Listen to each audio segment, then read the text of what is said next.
22 जुलाई से शुरू होना है संसद का बजट सत्र। 23 जुलाई को लोकसभा में पेश होगा बजट सत्र। वित्त मंत्री निर्मला सीतारमण बजट पेश करने वाली हैं। 22 जुलाई से 12 अगस्त तक ये बजट सत्र चलने वाला है। 22 जुलाई से 12 अगस्त तक का ये वक्त है जब बजट सत्र का होगा। 22 जुलाई से संसद का बजट सत्र, जिसका इंतजार सभी को था। 23 जुलाई को लोकसभा में पेश होगा बजट।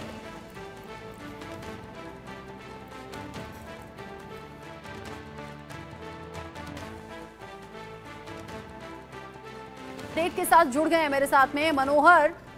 तीसरी बार लगातार एनडीए की सरकार चुनी गई है। मोदी एक बार फिर से पीएम के तौर पर जिम्मेदारी संभाल रहे हैं। लोगों को बड़ा इंतजार इस पहले बजट का था। अब इंतजार की घड़ियां पूरी हुई, उम्मीदें शुरू हो गई। देखिए, बिल्कुल आज संसदीय कार्य मंत्री किरण रिजिजू ने ट्वीट करके जानकारी दी है कि जो रिकमेंडेशन राष्ट्रपति की ओर से भेजा गया था वो 22 जुलाई से लेकर के 12 अगस्त तक। कहने का मतलब यह है कि 22 जुलाई से बजट सत्र की शुरुआत हो जाएगी। 23 जुलाई को आम बजट 2024-25 का बजट जो है पेश किया जाएगा और ये बजट सेशन 22 अगस्त तक चलेगा। कि लोगों की बहुत ज्यादा उम्मीद है क्योंकि निर्मला सीतारमण एक बार फिर बजट पेश करेंगे और सबसे ज्यादा पूर्णकालिक बजट जो है पेश करने वाली वित्त मंत्री भी हो जाएंगी।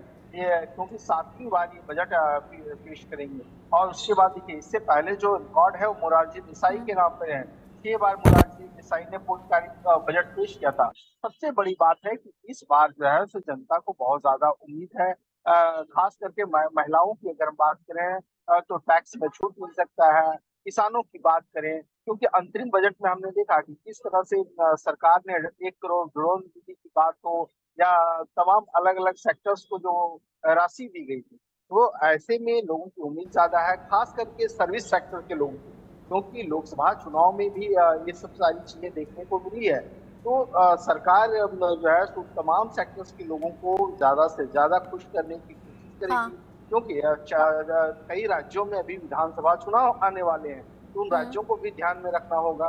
तो उम्मीद है खास करके उन लोगों को जो सर्विस उम्मीद तो क्लास है में मनोहर, लेकिन कौन से बड़े फैसले हो सकते हैं? जानकारी अंदर की क्या है, अंदर की खबर क्या है, ये बताइए। नजरें सभी की हैं। पेट्रोल डीजल को लेकर खबर बहुत ज्यादा है, टैक्स स्लैब को लेकर चर्चा बहुत ज्यादा है। क्या सस्ता हो जाएगा, क्या महंगा हो जाएगा, आपके पास क्या खबर? देखिए, खबर ये है कि महिलाओं को ज्यादा से ज्यादा टैक्स में छूट मिल सकती है। किसानों को, जो किसान ऋण लेते हैं तो ऋण में ब्याज के दर को लेकर के सरकार बड़े फैसले ले सकते हैं। और जो खाद्य सुरक्षा योजना है, उनमें से प्रधानमंत्री नरेंद्र मोदी ने कहा था कि हम अगले 5 साल तक जो है सो इसको और देंगे, तो उसकी राशि उसकी आवंटित ज्यादा कर सकती है। ये तमाम ऐसे इश्यूज हैं, क्योंकि प्रधानमंत्री ने न्याय की बात की है, गरीब की बात की है, युवाओं की बात की है, तो उन लोगों को ज्यादा से ज्यादा बेनिफिट हो सकता है। क्योंकि बेरोजगारी बहुत ज्यादा लोकसभा चुनाव में मुद्दे रहे थे, तो ज्यादा से ज्यादा रिक्रूटमेंट हो, एंटरप्रेन्योरशिप को ज्यादा से ज्यादा अमाउंट बजट लोकेशन किया जाए, तो ये सारी चीजें हैं जिसपे नजरें टिकी हुई है। जी, जिस तरीके से चर्चा चल रही है, वित्त मंत्री निर्मला सीतारमण फिर से बजट को लेकर, चूंकि अलग अलग बहुत सी मीटिंग्स हुई हैं और इन मीटिंग्स में देश के लोगों का ख्याल रखा गया है, अलग अलग वर्ग का ख्याल रखा गया है। और जैसे मनोहर बता रहे हैं कि यहाँ पर बड़ी राहत लोगों को मिल सकती है और इंतजार ऑफ कोर्स इस बात का है, क्योंकि लगातार तीसरी बार है जब एनडीए की सरकार देश में बनी है और अब जो वादे लोगों से किए गए हैं वो वादे पूरे करने का वक्त अब है। शुक्रिया आपका मनोहर, ये सभी अपडेट्स दर्शकों तक पहुंचाने के लिए।